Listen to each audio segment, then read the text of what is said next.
¿Qué tal? ¿Cómo le va? Sea muy bienvenida y muy bienvenido a otro programa, entrevista especial de Guía tu Cuerpo. El tema de hoy es el cáncer infantil, que a nivel mundial constituye la primera causa de muerte por enfermedad en niños mayores de 1 año. Para hablar de los tipos más comunes de cáncer en niños y la importancia de una detección temprana, nos acompaña en nuestro estudio el doctor Alfonso Pérez Bañuelos, quien es oncólogo pediatra. Muy bienvenido, doctor Pérez Bañuelos. Muchas gracias, Aisa. ¿Qué es el cáncer? Contrario a lo que muchas personas piensan, el cáncer no es una enfermedad, sino que es la forma en que coloquialmente llamamos a miles de enfermedades que se parecen. ¿Sí?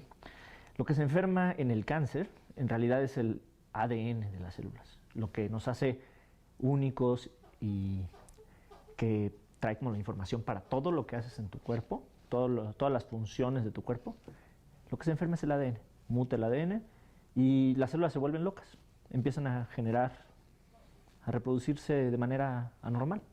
Eso es lo que es el cáncer. Entonces, mucha gente dice, es que ¿dónde te dio el cáncer? Y no es así, es decir, el cáncer de mama, el cáncer de endometrio o el cáncer de pulmón son enfermedades distintas que se parecen porque pues llevan al desenlace que conocemos, pero finalmente son muchas enfermedades diferentes.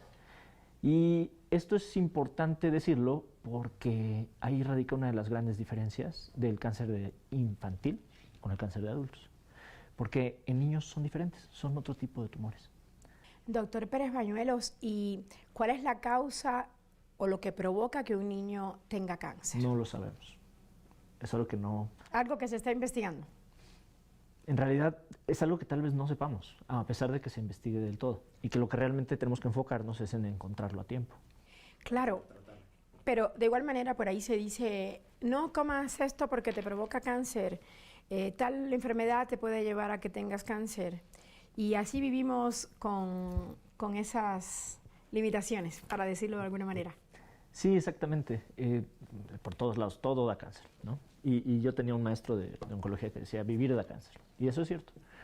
Pero el tema aquí, creo que lo que valdría la pena tomar aquí es que sabemos que en adultos hay cánceres que se pueden prevenir con conductas de salud, ¿no? No fumar, por ejemplo.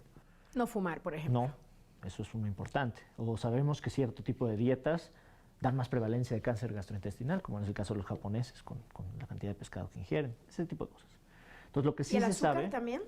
En realidad, la obesidad como tal, hay cierta asociación con algunos tipos de cánceres. Entonces, también llevar una vida saludable pues va a ayudar a que pues la gente en general tenga menos incidencia de cáncer. Pero en niños, o sea, los cánceres que se presentan en la infancia no son prevenibles. ¿Hay alguna señal que nos diga, uy, tengo que ir al doctor porque esto no está bien con mi niño y es probable que tenga algo que no sea una enfermedad pasajera? De hecho, como oncólogos pediatras, eso es precisamente lo que nosotros nos enfocamos, en el mensaje de los datos de alarma para el cáncer. ¿Cuáles son los datos de alarma? Pues son varios, porque habría que irnos como por grupos, ¿no? El cáncer más frecuente en la infancia y en la adolescencia es como grupo las leucemias. 1/3 de los cánceres son leucemias. Y estas son enfermedades de la sangre que se pueden manifestar como palidez que va en aumento, sangrados que son anormales, bultos en cuello, axilas o ingles, dolor de huesos que va también en aumento. También se puede presentar como infecciones de repetición que van asociados a que bajan las defensas, ¿no? Y pues cuando en el primer estudio que se les hace, cuando van con este tipo de síntomas, es una biometría hemática, que es lo más básico para medir la cantidad de células en la sangre, ahí es donde se sospecha. ¿Qué elemento está fuera de lugar? Cuando hay más de un elemento alterado, precisamente. En la biometría hemática. Es correcto. Después, los que siguen en frecuencia son como grupo los tumores cerebrales. Entonces, muchas veces la gente asocia de que tiene muchos dolores de cabeza y por eso no será que tiene algo como un tumor, y esto no es cierto. El dolor de cabeza, asociados. El dolor de cabeza como tal no es algo que te haga sospechar de cáncer, pero cuando hay un dolor de cabeza que se asocia con síntomas neurológicos, ahí hay que tener cuidado. Como por ejemplo, ¿qué síntomas neurológicos? Mira, por ejemplo, que tengan un dolor de cabeza que empieza en la mañana y que vomita, el niño pierde el equilibrio, gateaba bien y se va chuequito, o caminaba bien y ahora se va para un lado, los movimientos de los ojos no están bien coordinados. En niños muy chiquitos, aumenta el perímetro de la cabeza, ¿no? O sea, como que empieza a ensancharse. Esto es en el caso de los tumores neurológicos. Estos son como los datos de alarma para tumores neurológicos. Y en general,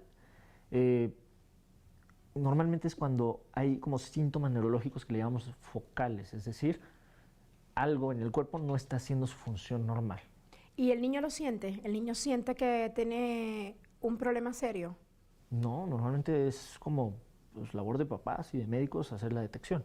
Obviamente ya conforme van creciendo, pues los adolescentes ya te van a decir, oye, no siento bien la mano, ¿no? O ese tipo de cosas, ya te van a contar un poco más, pero niños pequeños, pues es la observación.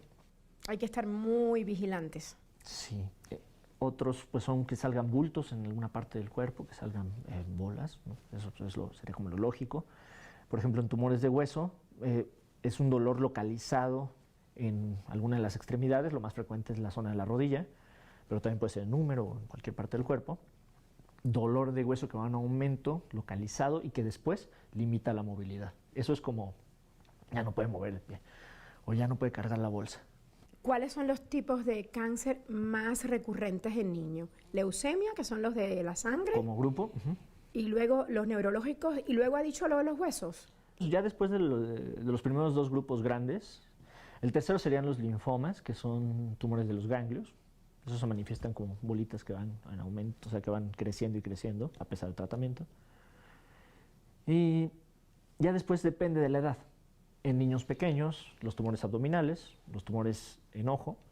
En niños más grandes, ya sarcomas, que son los tumores de huesos o de tejidos blandos.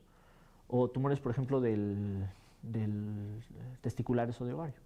Pero igual sigue siendo algo raro, por decirlo de alguna manera. Sí, como grupo, o sea, digamos, todas las neoplasias o todos los cánceres no son muy frecuentes. Más o menos la incidencia es de 8 en 100,000 por año. No es frecuente. Sin embargo, sí tiene un impacto en la sociedad porque es la primera causa de muerte por enfermedad. Es decir, no es frecuente el cáncer, pero los que hay de esos pues tienen alta probabilidad de mortalidad si no reciben un tratamiento. Si no reciben un tratamiento a tiempo, ¿no? Por eso la detección es tan importante, la detección temprana. Sí. ¿Hace la diferencia? Toda la diferencia. Detectar un tumor a tiempo antes de que sea metastásico hace toda la diferencia. Por ejemplo, voy a poner dos tipos de tumores como ejemplo. Hay un tumor en el ojo que se llama retinoblastoma, que se detecta en niños menores de 5 años. Y la forma en que lo detectas es que en lugar de verse el reflejo rojo del ojo, cuando te da la luz de frente, se ve opaco. Esa es la forma de detectarlo. Entonces, hay veces que el papá se da cuenta con una fotografía con flash, ¿no? Que se ve raro que el niño no saca el reflejo rojo. Si llega un oftalmólogo, el oftalmólogo lo ve y luego lo manda a un centro de tratamiento oncológico, puede recibir terapia local, salvar la vista, o sea, salvar la vista de ambos ojos y sobrevivir al cáncer con más de 95% de probabilidad, ¿no? Pero si avanza, si el tumor se sale del ojo, las probabilidades se caen, pero muchísimo. Otro ejemplo son los tumores de hueso, precisamente. Un tumor de hueso que, digamos, empezó en un brazo, ¿no? Y solo está en el brazo y ahí se opera y se le da tratamiento. Se controló. Se controla bastante bien, más o menos entre 70 y 80% de probabilidad. Pero si es metastásico a pulmones, el pronóstico es... Y cuando se logra controlar a tiempo, ¿qué probabilidades de vida? ¿Cuánto Todo puede...? depende, como te digo, del tipo de tumor. Del tipo de tumor. Pero en primer mundo y en los centros como de punta, el cáncer infantil es curable arriba del 90%. Es una noticia alentadora. Sí, definitivamente. La verdad es que a mí, de hecho, no te voy a decir aquí me gusta la oncología, pero o sea, el tema me apasiona en el sentido de que pues son niños que estando enfermos, que si no tuvieran tratamiento no sobrevivirían, pasan por momentos difíciles durante el tratamiento, porque pues, finalmente son cirugías, quimioterapias, radioterapias, pero después llevan una vida normal. Yo tengo, en el tiempo que tengo trabajando como oncólogo pediatra, pues ya ahora tengo pacientes que están terminando la universidad y pues ya o se casan, ¿no? Y ya tienen una vida normal. Y no hay probabilidades de que vuelva a aparecer ese cáncer. Siempre hay la posibilidad de que vuelva un cáncer. ¿De qué depende? Del tipo, primero, o sea, hay como cánceres que tienden a tener más recurrencia, de que hayan recibido un tratamiento completo y en el tiempo que sea suficiente. Y pues también puede depender de qué tipo de tratamiento recibieron, porque, por ejemplo, los pacientes que se ven sometidos a radioterapia pueden tener un segundo cáncer a consecuencia de la radioterapia. Entonces es por eso muy importante que ya que terminaron el tratamiento, lleven un buen seguimiento. ¿Cuáles son los que son más recurrentes? Pues hay como dentro del cáncer infantil, los tumores de hueso, con el que se llama osteosarcoma, los sarcomas, que son tumores de tejidos blandos, esos tienden a recurrir. Algunos tipos de tumores cerebrales tienen alto índice de recurrencia, ¿no? Sobre todo los que son de más alto grado. Y está, por ejemplo, tumores en hígado, que también son difíciles de tratar y que también tienen posibilidades de regresar después. Pero también depende de en qué momento lo agarraste al principio. Sí, esa es la clave de todo, ¿no? Doctor, ¿y por qué es la leucemia el cáncer que más afecta a los niños? Es una buena pregunta que sinceramente no te voy a poder responder, porque no hay una causa específica por la cual sea lo más frecuente. Estas células que son jóvenes, inmaduras y que están aprendiendo sus funciones en el cuerpo, se encuentran de manera muy abundante en la médula ósea, que es donde se produce la sangre. Claro. Entonces, siendo la población en todo el cuerpo, la población que más recambio tiene, es la que más posibilidades tiene de tener una mutación. ¿Qué tratamientos hay contra el cáncer? Global, digamos, en general, está la cirugía, o sea, un tumor no se cura si no se quita, eso sí, es algo muy relevante. La radioterapia y la quimioterapia, ¿no? La radioterapia es pues prácticamente disparar partículas de átomos que, por así decirlo, queman alrededor de donde hubo el tumor o buscan hacerlo más pequeño. Está la quimioterapia, que son medicamentos intravenosos tomados o por varias vías de administración que sirven para eliminar lo que haya quedado de la enfermedad, esa es una de las estrategias, o hacer pequeña la enfermedad para poder operarla. Esa es una de las formas que se puede utilizar. Ya actualmente hay otras 2 o 3 estrategias para el tratamiento del cáncer, que es la terapia génica, cuando se sabe que hay una alteración genética puntual y ese paciente la tiene, le puedes dar tratamiento para revertir esa mutación. ¿En tabletas, inyectables, algo así? Puede ser desde tabletas o inyectables, exactamente. Hay otra vertiente actualmente que está muy de moda, que es la inmunoterapia, que eso lo estamos importando del cáncer de adultos, en el cual utilizas el sistema inmune del cuerpo y le das armas para destruir las células que hayan quedado de la enfermedad. Esto sirve cuando pues, logras una buena cirugía, tienes muy poca enfermedad y luego das la inmunoterapia. Actualmente esa es una de las vertientes. Y finalmente el trasplante de células progenitoras, que son dar quimioterapias muy intensas y después rescatar a la médula ósea con células madre.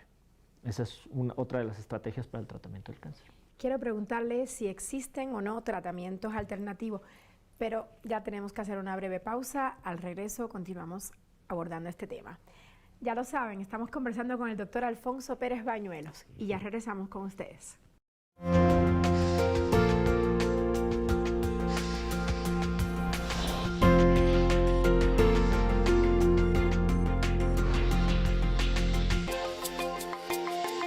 Estamos de vuelta para seguir conversando con el doctor Alfonso Pérez Bañuelos, quien es oncólogo pediatra, y nos habíamos quedado antes de irnos a la pausa en el tema de los tratamientos.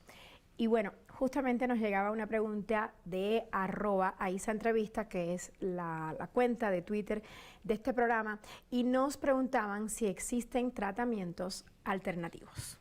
Mira, yo creo que donde alguien está buscando esperanza, siempre va a encontrar muchas personas que se van a querer aprovechar de eso. Y hay muchos tratamientos alternativos que se ofrecen en el mercado que lo promocionan como una cura maravillosa. Hay veces que son jugos, hay veces que son tomados, hay veces que son naturistas, hay veces que son rituales y te dicen que te van a curar, pero no dicen cómo, ¿no? Lo que yo siempre he platicado con las familias de mis pacientes es: yo no estoy en contra de lo que tú creas, yo no estoy en contra de que le des un jugo, que le des tratamiento naturista, y estoy consciente de lo importante que es pues la salud mental, mantener una actitud positiva y pues un buen estado de alimentación, o sea, las cosas que van al lado del tratamiento, de la mano del tratamiento.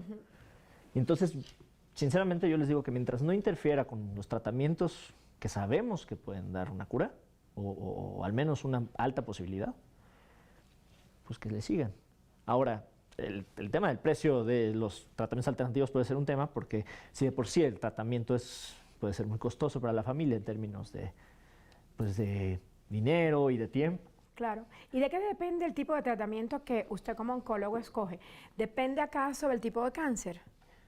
Esa es una de las cosas. El tipo de cáncer define, digamos, te da varias opciones de tratamiento, pero también el momento en el cual lo encuentras.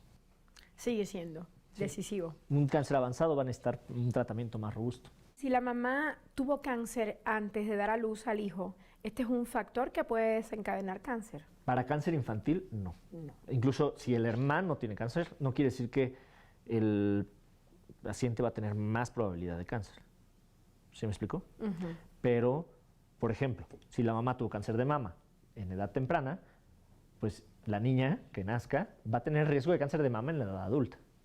¿Qué debe hacer una mamá cuando el oncólogo le dice: tu hijo tiene cáncer? ¿Cómo debe proceder? ¿Cómo debe comunicárselo? ¿Qué tipo de vida debe llevar esa familia? Eso es una muy buena pregunta, Isa, porque yo creo que las familias ni siquiera lo piensan, y qué bueno que no lo piensan, pero hasta que viven eso no te das cuenta de los cambios que estás dispuesto a hacer por tus hijos. Yo eso lo he visto en las familias de pacientes con cáncer. Se hace de todo para salvar al hijo. Es como si automáticamente nada más importara y se trata de enfilarse a dar las mejores posibilidades. Todos. Entonces, es el papá pidiendo permisos en el trabajo, o uno de los dos se sale a trabajar para poder cuidarlo en los hospitales. La casa es impecablemente limpia siempre. Todos los medicamentos que necesita los tienen más rápido de que se los dijiste. O sea, a mí me impresiona cómo ese amor de familia se manifiesta cuando llega una de estas enfermedades catastróficas. Y pues la vida de los niños cuando están en tratamiento, pues sí, se tienen que aislar un poco más, tienen que cuidarse mucho de las infecciones. ¿Y cómo le explicas eso a un niño? Eso es una tarea difícil, claro, pero también depende de la edad. En un niño de 2 a 6 años es tratar de, en la medida posible, hacerle las cosas un juego. En niños de 6 a 10 años es darle pues el pie al qué es lo que sigue, porque pues, los escolares siempre están como pensando qué es lo que sigue inmediatamente. Y en un adolescente pues es muy diferente, ahí sí es convencerlo de que es parte de su tratamiento. Ahora, nos llega otra pregunta, doctor Pérez Bañuelos, de @telesurenglish, que es nuestro canal en inglés, y nos preguntan: ¿los padres deben comportarse diferente cuando se enteran que su hijo tiene cáncer? Sí. ¿Sí? A ver, ¿hasta dónde? En el sentido de que cuando tienen el diagnóstico y van a empezar un tratamiento, tienen que ser muy conscientes de que muchas de las cosas que son normales en la vida, al paciente que tiene cáncer y que está con las defensas bajas a consecuencia de las quimioterapias, pues le pueden hacer muy mal. Pongamos ejemplos. Comer en la calle. Ya, dejas de comer en la calle. A ti te da una diarrea, pero al niño que tiene cáncer le puede dar se le puede perforar el intestino, por así decirlo. A mí una infección respiratoria por ir a una fiesta infantil, a un niño sano le va a dar una gripa de unos días. Al niño con cáncer le va a dar una neumonía. ¿Sí me explico? Sí, hay una severa diferencia. Sí, tienes que tener como mayor cuidado. ¿Y en la escuela? En la escuela, ¿cómo se debe abordar esta enfermedad? ¿Qué hay que decirle a los maestros, a la directora de la escuela, para que no me hagan diferencias con mi hijo, pero al mismo tiempo que estén atentos, ¿no? Por si hay alguna reacción a algo o por si de pronto no se siente bien? ¿Cómo abordarlo? Tiene que haber una muy buena comunicación de la familia con el equipo médico. y saber cuáles tipos de actividades se pueden realizar y cuáles por momentos no se pueden realizar, como estar con mucha gente o deportes de contacto. Pero sí puede ir a la escuela.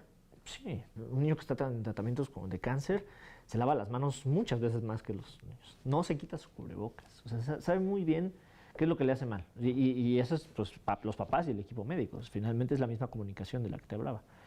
Y algo que es también relevante es que durante los tratamientos, que pueden ser muy largos, por ejemplo, un tratamiento de leucemia de más de 2 años, pues ni modo que no vaya a la escuela por 2 años. Pero hay fases del tratamiento que son muy intensas, que van a ser mucho de hospital, y hay partes del tratamiento que no.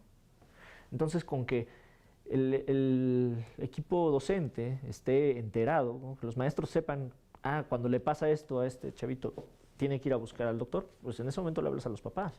¿Y qué otras actividades, además del deporte, como nos comentó, limitan la actividad de un niño que padece de cáncer? Pues en general las quimioterapias influyen en el estado de nutrición, en la susceptibilidad de infecciones, pueden traer las plaquetas bajas. Entonces yo por eso decía, los deportes de contacto pueden ser un problema, ¿no? Puede ocasionar sangrados. Entonces, ya conforme avanza, o sea, en las últimas etapas del tratamiento van incorporándose una vida más normal, pero siempre hay que estar como más al pendiente de los riesgos de infecciones. ¿Se da el caso de que haya un niño que nazca con cáncer? Así es. Sí, ¿Y hay esto a qué cáncer se debe? congénito. Tampoco... También son alteraciones genéticas, o sea, ya es el ADN que venía de ese bebé. Y ojo, aquí ADN no, la enfermedad genética no quiere decir que es hereditaria, que esos son 2 términos que mucha gente confunde. Pero genético significa que lo que se enferma es el ADN, que es lo que nos hace únicos. Y hereditario es que ese ADN enfermo se manifiesta en tu progenie, que pues no necesariamente va a ser así. Doctor, ha mencionado que existen síndromes genéticos que predisponen al cáncer. ¿Cuál tenía en mente? El síndrome de Down es el ejemplo más claro porque en general son células que tienen un ADN más frágil y tienen más riesgo de tener enfermedades como leucemia de hasta 20 veces más que la población normal. Otros síndromes genéticos que pueden verse asociados son como menos frecuentes. Pero puede darse el caso. ¿Cuáles son? Sí, o sea, vale la pena saber, o sea, tener una buena consulta con tu genetista, que si sabes que tu niño tiene un síndrome genético, pues saber a qué enfermedades puede predisponer. ¿Y qué pasa cuando sí o sí hay que hacer una cirugía mutilante? ¿Cómo abordamos eso con el niño, la niña o la familia? Nosotros en el tratamiento de estas enfermedades, del cáncer, nos guiamos por una directriz de dar un orden de prioridad a las cosas. Entonces, la primera prioridad va a ser salvar la vida. La segunda prioridad va a ser salvar la función de una extremidad o de un órgano. Y finalmente la estética, ¿no? Te vas por esas... Hay veces que llega la decisión de, por ejemplo, un tumor de hueso que se tiene que amputar de la rodilla para abajo. Súper drástica decisión. Son pero decisiones está drásticas. La diferencia entre salvar la vida. El tumor del ojo, hay veces Claro. que el ojo se tiene que quitar. Se coloca una prótesis, pero pues no queda igual. Y yo diría que, bueno, esto lo llamamos cirugías mutilantes, ¿no? Pero también quería enfocarme, cuando hiciste la pregunta, en los tumores cerebrales, porque son cirugías a cráneo abierto, quitan el tumor, pero pues no va a regresar Claro. el cerebro normal que estaba ahí, con deterioro neurológico que, pues, la medida que se pueda adaptar a la vida y que tenga una rehabilitación, pues va a poder ser independiente o no. Entonces, aquí es donde juega un papel importantísimo el trabajo en equipo. Tú como oncólogo pediatra no puedes trabajar solo. Hay que trabajar con la familia. No, y tienes al cirujano, que pues, es el que va a operar, al radioterapeuta, ¿no? Que somos como los ejes de tratamiento, pero luego viene todo el trabajo de soporte. Necesitas psicólogo, necesitas nutriólogo, necesitas rehabilitación. Eso es toda la otra cara del tratamiento. Multidisciplinario, definitivamente. Exacto. Entonces, por ejemplo, en el tratamiento de tumores de hueso, en los cuales tú ya sabes desde el principio que esa pierna se va a amputar, pues entonces no andas jugando con los niños al principio, de decirles, oye, pues vamos a ver cómo te va con las quimios y ya después vemos qué cirugía va a ser. No.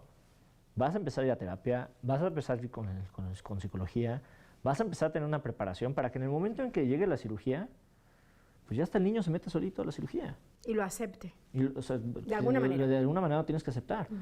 Y muchas veces, obviamente depende de la edad del niño, pero tienen una idea, ¿no? O sea, de cómo va a ser. Pero ya después le enseñas cómo queda alguien que viene con su prótesis, ¿no? O sea, alguien ya viene con una prótesis de la pierna y dice, pues no está tan mal, ¿no? En los pacientes que se les quita un ojito, pues es explicarle a la mamá, pues, digo, pues traen un bebé. Al bebé no le vas a explicar, pero a la mamá sí le vas a explicar, oye, pues es por salvar la vida y la vista de tu hijo con un ojo va a ser bien. Pero es mucho trabajo de psicología y mucho trabajo de pues ponerte del lado del paciente. Sobre todo cuando el niño tiene leucemia, es más crítico el asunto. Entonces tienes que tener un área de oncología donde puedas de alguna manera, al menos de manera relativa, aislarlos.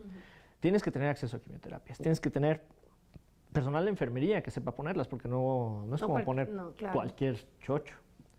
Después tienes que tener un quirófano adecuado, un buen neurocirujano con experiencia en tratamiento, un cirujano que sepa operar tumores. Tienes que tener un acelerador lineal, que es el equipo para hacer la radioterapia. Y pues ya para un siguiente nivel de atención tienes que tener una unidad de trasplante de médula. Y todo el trabajo periférico, psicólogo, nutriólogo, el equipo multifacético entero. Definitivamente. Es un equipo robusto que se necesita para el tratamiento del cáncer y actualmente esa es la estrategia pues, de los países que van en punta, hacer todo un tratamiento integral. Y hay que estar preparado para abordarla bien, ¿cierto? Exacto, y es un grupo de enfermedades que pues, pegan en un punto muy sensible de la población. Que se te enferme un niño es algo terrible. Nadie quiere que se le enferme un niño.